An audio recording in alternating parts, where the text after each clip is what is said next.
Welcome বন্ধুরা, সবাই কেমন আছো? আশা করি ভালো আছো। আমিও ভালো আছি। একটু বেলাই হয়ে গেল, 11টা 20 বাজছে আসতে। কী করবো, অনেক সকাল থেকে তো অনেক কাজ থাকে গো। সবারই কাজ থাকে জানি, আমারও কাজ থাকে। সেই সব সেরে করে তারপরে এই রান্নাঘরে আসা, এই একটু গল্প করা, একটু কথা বলা। আমার রান্না প্রায় হয়ে এসছে। এই দেখো সাদা ভাত চাপিয়েছি, এই দেখো মাছ 2 রকমের নুন হলুদ মাখিয়ে রেডি করে রেখেছি। ঝিঙে দিয়ে ঝোল করব বড়ি দিয়ে। আর এখানে ভেন্ডি পোস্ত, শাক ভাজা সব হয়ে গেছে। মাছটা হলে ভাতটা নামিয়ে তারপর হয়ে যায়। তারপর তো জানোই, তোমাদেরকে বলেছি আমি আরেকবার স্নান করি। সকালে একবার স্নান করে পুজো করা হয়ে গেছে। অবশেষে আমাদের এখানে কাল মানে আজকে ভোর 4টে থেকে একটু বৃষ্টি হয়েছে।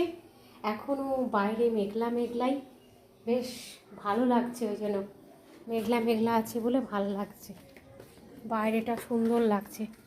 এত কড়া রোদ ছিল এই কদিন, ভালো লাগছিল না। মেঘলা মেঘলা ওয়েদার, খুব সুন্দর লাগছে। আমি এই সামনেটাতে এসে দাঁড়িয়েছি আর তোমাদের সাথে কথা বলছি। তোমরা কে কোথায়, এখন কি করছো, কেমন আছো? তোমাদেরও নিশ্চয়ই এখন রান্নাবান্না অনেকের হয়ে গেছে, অনেকের হচ্ছে, অনেকের হয়তো দেরি করে ব্রেকফাস্ট খাওয়া হয়। সেই ব্রেকফাস্ট খাচ্ছো নিশ্চয়ই। তো সবাই এই গরমে কেমন আছো? কে কোথায় ঘুরতে গেলে গরমে, ঠান্ডার দেশে? আমিও কোথাও যাইনি, আমি ঘরেই আছি। হাজব্যান্ডের আজকে ছুটি, হাজব্যান্ড নেই, একটু বেরিয়েছে। হাজব্যান্ড নিজের কাজে একটু বেরিয়েছে। আমি রান্না করছি আর এই ফাঁকে তোমাদের সাথে একটু গল্প করে নিচ্ছি।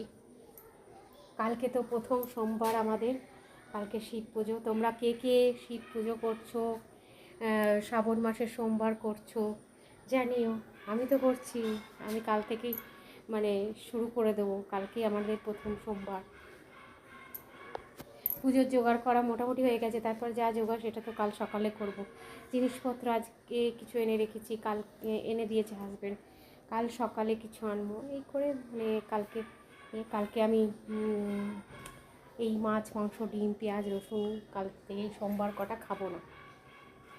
তোমরা কে কীরমভাবে করছো জানিও। আমার রান্না কমপ্লিট হয়ে গেছে, সব কমপ্লিট।